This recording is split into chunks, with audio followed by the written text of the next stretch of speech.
Sir నిన్న Huzurabad MLA పాడి కౌశిక్ రెడ్డిపై జరిగిన దాడిని మీరు ఏ విధంగా చూస్తారు?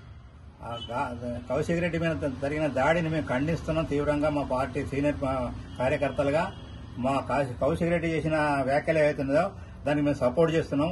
అరికపూటి గాంధీ అనేటి వాడు దొంగవాడు.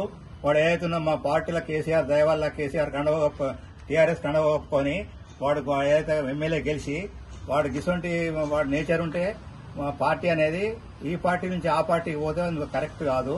కాకపోతే ఏంటంటే ఏ పార్టీ అయినా ఒక పార్టీని పట్టుకొని ఉంటేనే వానికి లైఫ్ ఉంటుంది. దీన్ని తీవ్రంగా ఖండిస్తున్నాం. ఇప్పుడు మేము కార్యకర్తలను టీఆర్ఎస్ లో ఉన్నాం. ఈ గత 20 సంవత్సరాల నుండి మేము సత్యాంత వరకు కూడా మేము పార్టీలోనే ఉంటాం. మాకు పదవులు అవసరం లేదు, మాకు ఏది అవసరం లేదు. మాకు అభిమానం ఒక్కటే.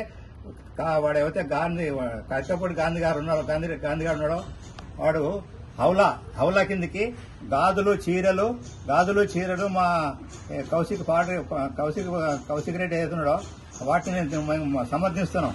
వానికి గాజులు కాదు కదా, వానికి ఎంటికలు కొరిగిచ్చి పూలదండలేసి ఊళ్ళో దింపాలి అరికపూడి గాంధీని.